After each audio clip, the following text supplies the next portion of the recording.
गांव में चार दोस्तों की गुमशुदगी के बाद लोग हवेली के पास जाने से डरने लगे। लेकिन कुछ युवा उत्साही लोग, जैसे कि अंकित और रिया, यह जानने के लिए उत्सुक थे कि वहां वास्तव में क्या हुआ था। उन्होंने तय किया कि वे उस हवेली में रात बिताएंगे। एक रात वे अपनी टॉर्च और कैमरे के साथ हवेली की ओर बढ़े। हवेली की खिड़कियां चटक रही थीं और दरवाजे पर धूल की मोटी परत थी। जैसे ही वे अंदर गए, उन्होंने देखा कि सब कुछ पहले जैसा ही था। पुरानी तस्वीरें, टूटी हुई फर्नीचर और ठंडी हवा। रिया ने कहा, चलो हम वही कमरा देखें जहां प्रियंका और बाकी गए थे। जैसे ही वे उस कमरे में पहुंचे, उन्हें वही अजीब सी मुस्कान वाली तस्वीरें मिलीं। अचानक दरवाजे ने अपने आप बंद हो गया। अंकित ने कहा, क्या यह कोई मजाक है? लेकिन तभी एक खौफनाक आवाज सुनाई दी, तुमने मुझे बुलाया। सब घबरा गए और कमरे में अंधेरा छा गया। रिया ने कहा, हमें यहां से निकलना चाहिए।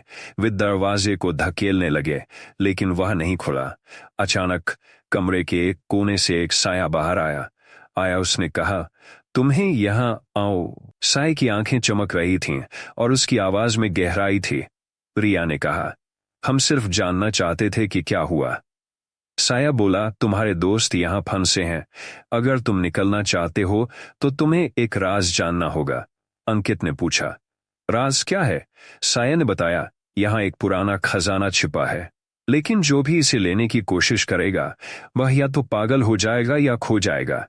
वे एक दूसरे को देख रहे थे। क्या वे खजाने की तलाश करेंगे या वापस लौटेंगे? रिया ने कहा, हमें अपने दोस्तों की मदद करनी चाहिए। साया ने उन्हें एक छुपे हुए दरवाजे की ओर इशारा किया।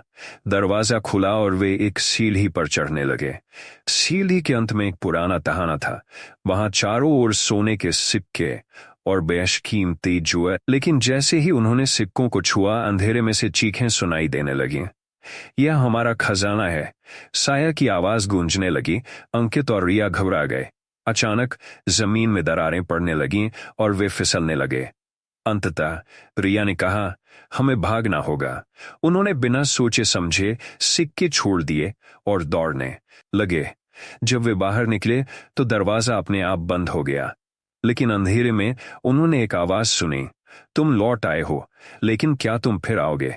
गांव के लोग अब भी हवेली के खौफ से डरे हुए थे और अंकित और रिया ने तय किया कि वे इस रहस्य को कभी नहीं भूलेंगे। क्या वास्तव में खजाना था या ये केवल एक जाल था? यह रहस्य हमेशा के लिए बना रहा। अब हवेली की कहानियां फिर से जीवित हो गईं और नए सिरे से डर फैल गया।